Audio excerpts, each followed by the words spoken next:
Everyone has heard of the bright, welcoming light that you see when you are passing away or about to pass away. But have you ever wondered what happens after you see the light and follow it to death? Consider this. You are on your deathbed and you can see the bright light. The last thing you hear from the hospital room was your flatline.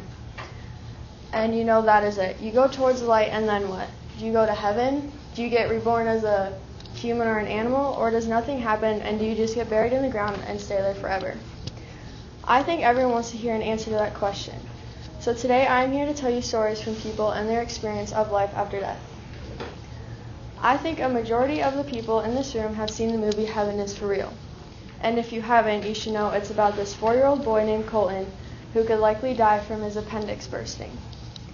And then the movie goes on to say that Colton visited God in heaven. The most astonishing thing in this story is that proves he was actually in heaven is when he came back and was talking to his mom.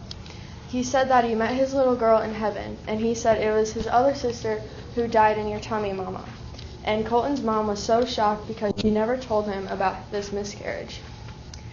That is just one story of someone who has experienced the afterlife, but this one is so interesting to me because how would he know about the miscarriage? His mom never told him, and he's just too young to understand.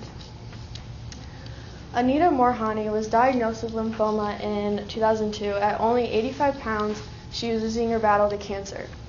And then in February 2006, she went into a coma, and she claims to have died and crossed over to the afterlife. According to Anita, she reunited with her father, who passed away, and he told her that she has gone too far and she should go back. And she goes on to say that she didn't want to turn back because the afterlife was so beautiful and peaceful, and her pain, for the first time in a long time, her pain was gone. Now everything started to make sense, and she believed if she went back, everything would be healed very quickly. And surprisingly, she was right. She came out of her coma, and the doctors were shocked to watch her tumor shrink by 70% in just 4 days. It is very interesting to think that someone has had the privilege to experience what most people cannot. Imagine being a doctor who deals with terminal cancer patients and who constantly tell you stories about their experience in the afterlife. This is what Mary Jo Rapini has to go through every single day. When she hears these stories from the patient, she doesn't think anything of it because she thinks it's just from the medication.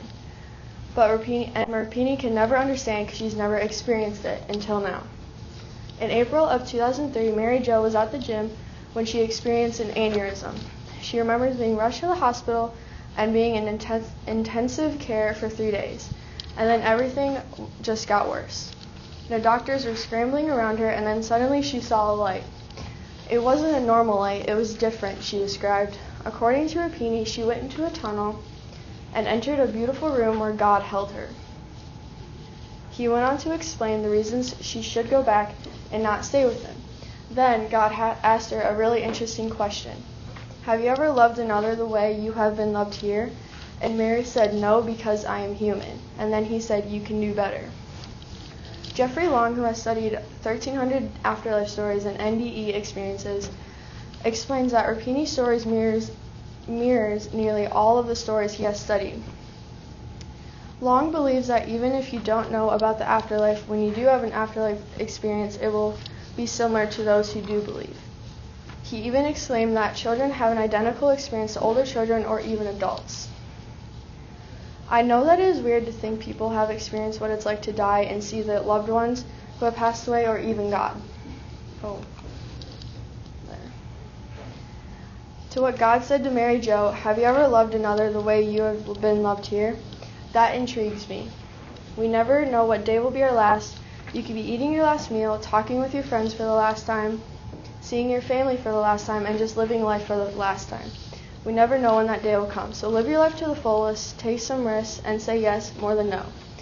The people who have been in the afterlife have had the privilege to come back and finish their unfinished work and just live their lives. So just remember, not everyone gets that privilege, and you can do better.